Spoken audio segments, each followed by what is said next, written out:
தமிழிலே கடவுள் என்று ஒரு அருமையான வார்த்தை இருக்கிறது. கடவுள் என்ற சொல்லுக்கு கடந்தும் இருப்பவன், உள்ளும் இருப்பவன் என்று பொருள். நான் இந்த உலகத்தை கடந்து இருந்தால் உள்ளே இருக்க முடியாது, உள்ளுக்குள்ளே இருந்தால் கடந்து இருக்க முடியாது. பழனியில் இருந்தால் மதுரையில் இருக்க முடியாது, மதுரையில் இருந்தால் பழனியில் இருக்க முடியாது. ஆனால் கடவுள் அப்படியா? எல்லா ஊரிலும் இருக்க முடியும், அந்த ஊருக்கு உள்ளும் இருக்க முடியும், அந்த ஊரை கடந்தும் இருக்க முடியும். கடந்தும் உள்ளும் இருப்பவர் கடவுள். எனவே அவர் உலகமாகவும் இருக்கிறார், உலகத்துக்கு உள்ளேயும் இருக்கிறார், உலகத்தை தனக்குள்ளே வைத்தும் இருக்கிறார். எனவே பேழை வயிறும் அதில் பெரும்பார கோடும் உடையவர். பெரும்பார கோடு என்பது வெறும் யானை தந்தத்தை குறிப்பது என்று எண்ணக்கூடாது.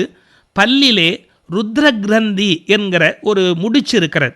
நம்முடைய உடம்பை 3 முடிச்சுகளாலே, நரம்பு முடிச்சுகளாலே நம்முடைய உடம்பை பிரிக்கிறார்கள். நம்முடைய தொட்புட்கொடி என்று சொல்வார்களே, அந்த உந்தி, அது பிரம்ம கிரந்தி என்று பேசப்படுகிறது. அதை தாண்டி நம்முடைய நெஞ்சு பகுதியில் வருகிறதே, அது விஷ்ணு கிரந்தி, விஷ்ணு முடிச்சு என்று பேசப்படுகிறது. பல்லுக்கு அண்மையிலே ஒரு முடிச்சு இருக்கிறது என்றும் அது ருத்ர கிரந்தி என்றும் சொல்வார்கள். தொண்டைக்குழி இருக்கிறதே, அந்த பகுதியிலே அது இருக்கிறது. பல்லை சரியாக கடிப்பதன் மூலம் ஒரு வகையான யோக பயிற்சியினை செய்து அந்த ருத்ர கிரந்தி என்கிற முடிச்சை அவிழ்த்து மேலே மூலசக்தியை கொண்டு வருவது யோகிகளுடைய வழக்கம். அந்த இடத்தை இங்கே குறிப்பிடுகிறார். பெரும்பார கோடும் வேழமுகம், யானையின் முகத்தோடு விளங்குகின்றார். ஆனை முகத்துக்கு என்ன சிறப்பு? யானை முகம் ஓங்கார வடிவத்தோடு இருக்கும். ஒரு யானையின் இடது காதில் தொடங்கி வலது காது வரையில் நீங்கள் வரைந்து ஒற்றை தந்தத்தையும் நீங்கள் எழுதி துதிக்கையையும் எழுதினால் ஓம் என்ற எழுத்து வரும். எல்லா மந்திரங்களுக்கும் மூலமந்திரமாக விளங்குகிற ஓங்கார நாதத்தை தம்முடைய முகமாக உடையவர் விநாயகர். எனவே வேழமுகம். விலங்கு சிந்தூரம், அதில் அருமையான குங்குமம் வேறு ஒளி வீசி கொண்டிருக்கிறது.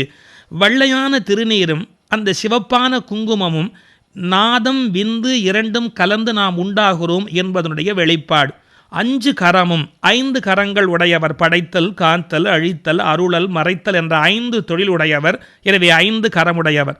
அங்குஷ பாசத்தை கையிலே ஏந்தி இருக்கிறார். அங்குஷம் யானையை அடக்குகிற கருவி, அதை யானையே வைத்திருக்கிறது.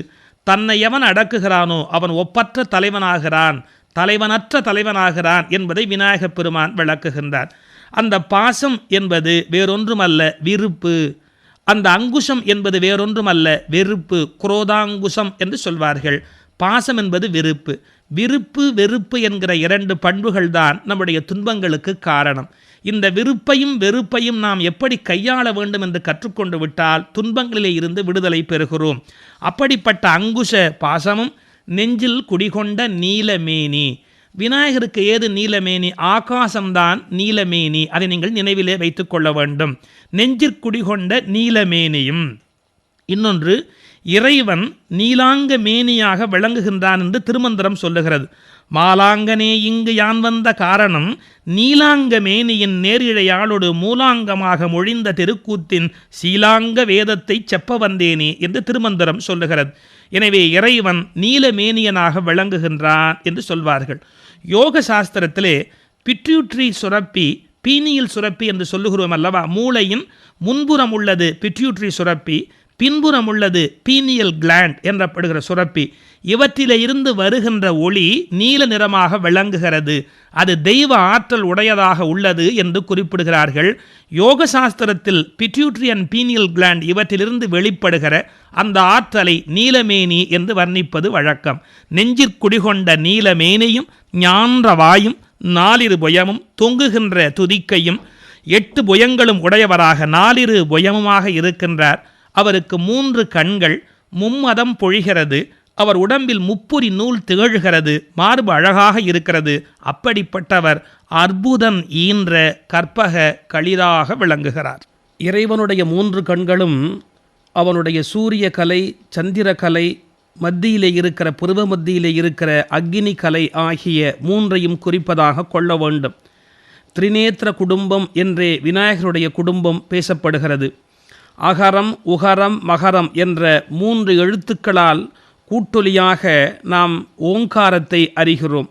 அந்த ஓங்காரமே அறிவு, அன்பு, ஞானம் என்பதனுடைய கூட்டணியாக கருதப்படுகிறது. இவை 3ம் விநாயகப் பெருமானுடைய 3 கண்களாக திகழ்கின்றன. மும்மதச் சுவடு என்பதை சுவடு என்கிற சொல்லை வைப்ரேஷன், அதாவது ஒலி அதிர்வின் பதிவுகள் என்றும் கொள்ளுவார்கள். உள்ளே ஞானிகள் இந்த ஞான நிலையை பெறுகிற போது வெளியிலே இருந்து சில வகையான ஒலி அதிர்வுகளை அவர்கள் கேட்கிறார்கள். அது மூளையில் பதிவாகிறது. எப்படி ஒரு டேப் ரெக்கார்டரில் ஒலி பதிவாகிறதோ அப்படி அக உலகில் இவை பதிவாகிறது. அந்த பதிவுகளை சுவடு என்ற வார்த்தையினாலே சொல்லுவது வழக்கம். இப்படிப்பட்ட மும்மதச் சுவடு, 2 செவிகள், இலங்கு பொன்முடி இவையெல்லாம் உடையவன் அந்த விநாயகப் பெருமான். அவனுடைய திருத்தோளிலே முப்புரி நூல் திகழ்கிறது. 3 புரிநூல் என்பதை நமது 3 சுவாசமாக சொல்லுவதும் மரபு உண்டு. நாம் இடது பக்கமாக சுவாசிக்கிற சுவாசம் இடகலை, வலது புறமாக விடுகிற மூச்சு பிங்கலை, நடுவிலே நெற்றி மத்தியில் ஓடுவது சுழுமுனை. இவை 3ம் தான் முப்புரி நூலாக கொண்டாடப்படுகிறது. இத்தகைய முப்புரி நூல் திகழ் ஒளிமார்பு என்கிறார். இந்த 3 சுவாசமும் நெஞ்சில் இருந்துதான் பிரகாசம் அடைகிறது. எனவே திகழ் ஒளி மார்பு என்று ஔவையார் குறிப்பிடுகின்றார். இவையெல்லாம் வார்த்தையாலே வர்ணிக்கக்கூடியதா? இல்லை, சொற்பதம் கடந்த. இவையெல்லாம் வார்த்தைக்கு அப்பாற்பட்டது. அப்பாற்பட்ட நிலைக்குத்தான் துரிய நிலை என்றே பெயர். தலைக்கு மேலே 12 அங்குலம் வெளியில் இருக்கிற இடத்தை துரிய வெளி என்று பேசுவார்கள். இப்படிப்பட்ட சொற்பதம் கடந்த துரிய மெய்ஞான அற்புதன் ஈன்ற, அப்படிப்பட்ட அற்புதங்களை செய்யக்கூடியவனாகிய அந்த விநாயகப் பெருமான் அவன் கற்பகக் களிராக வேறு விளங்குகின்றான். நினைத்ததை தருவது கற்பகக் களிறு. தெய்வ நிலை எய்திவிட்டவர்கள் எதை வேண்டுமானாலும் அடைகிறார்கள். வெளியிலே விநாயகப் பெருமானை வைத்து வழிபாடு செய்வது முதல் நிலை. இந்த பிரபஞ்சமே விநாயகர் என்று அறிவது 2வது நிலை. 3வது தனக்குள்ளேயே அவனை காணுகிற உன்னதமான நிலை. இவையெல்லாம் உடைய கற்பகக் களிறு முப்பழம் நுகரும் மூஷிக வாகனம் என்று குறிப்பிடுகிறார். இங்கே முப்பழம் என்பது இந்த 3 வகையான முயற்சிகளின் மூலமாக அடைகின்ற பலன். கனிந்து வருவது பழம் என்று பேசப்படுவது போல யோக நெறியில் 3 கலைகளையும் மாற்றி மாற்றி பயன்படுத்தி இந்த பழம் முப்பழம் கிடைக்கிறது. அந்த முப்பழ நுகர்ச்சியை இங்கே முப்பழம் என்ற வார்த்தையினாலே குறிப்பிடுகிறார். மூஷிக வாகனம் என்ற சொல் ஆழமான சிந்தனைக்கு உரியது. மூஷிகம் என்ற சொல் பெருச்சாளி, விநாயகப் பெருமானுடைய வாகனத்தை குறிப்பது. பல பேர் வேடிக்கையாக கேட்கிறார்கள், இவ்வளவு பெரிய சுவாமி இவ்வளவு சின்ன ஒரு எலியின் மீது உட்கார்ந்திருக்கிறாரே, எலியின் கதி என்னாகும் என்று கேட்கிறார்கள். இவற்றையெல்லாம் நீங்கள் விளையாட்டாக எடுத்துக்கொள்ளக்கூடாது. ஆழமான பொருள்கள் ஒவ்வொரு வாகனத்திலும் அமைந்திருக்கின்றன. ஒரு எலியினுடைய இயல்பு என்ன? ஒன்றை துளை போட்டு கொண்டு போவதில் எலிக்கு இருக்கிற வலிமை வேறு எதற்கும் கிடையாது. கனமான சுவர்களை கூட ஓட்டை போட்டு கொண்டு துளைத்து கொண்டே உள்ளே போய் வளையமைத்து கொண்டு வாழுகிற இயல்பு எலிக்கு உண்டு. விநாயகப் பெருமானுடைய வாகனமாக கருதப்படுகின்ற இந்த எலி துளைக்கிற ஆற்றலை நமக்கு புரிய வைக்கிறது. எது துளைக்கப்பட வேண்டும்? நம்முடைய உச்சந்தலையிலே இருந்து நம்முடைய கால்கள் சந்திக்கின்ற சந்திப்பில் அமைந்திருக்கிற மூல துவாரம் வரையிலே ஒரு நேர்கோடாக வரைந்து கொள்ளுங்கள். உச்சந்தலையிலே இருந்து இந்த மூலாதார துளை வரையிலே நேர்கோடாக வரைந்து கொண்டு விட்டால் உடம்பில் 6 ஆதாரங்கள் இருக்கின்றன. இந்த ஆதாரங்கள் மூலாதாரம், சுவாதிஷ்டானம், மணிபூரகம், அநாகதம், விசுக்தி, ஆக்ஞை என்று இந்த 6ஐயும் கடந்தால்தான் சகஸ்ரம் என்கிற சிரசுக்கு நம்முடைய 7வது நிலையினை நாம் அடைய முடியும். இந்த ஒவ்வொரு ஆதாரத்திலும் துளை போட வேண்டிய கட்டாயம் இருக்கிறது. அடைபாடு இருந்து கொண்டே இருக்கிறது. ஒரு துளையிலே இருந்து மூலக்கனல் மற்றொரு துளைக்கு போக வேண்டும் என்று சொன்னால், ஒரு ஆதாரத்திலே இருந்து மற்றொரு ஆதாரத்துக்கு போக வேண்டும் என்று சொன்னால் இடையில் துளை போட வேண்டிய அவசியம் இருக்கிறது. இதைத்தான் விநாயகப் பெருமான் மூஷிகத்தை வாகனமாக உடையவராக விளங்குகின்றார் என்கிற கருத்து நமக்கு புரிய வைக்கின்றது.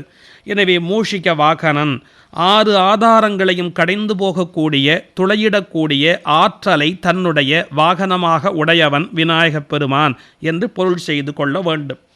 அடுத்த வரி, இப்பொழுது என்னை ஆட்கொள்ள வேண்டி தாயா எனக்குத்தான் எழுந்து அருளி என்று பாடுகிறார்.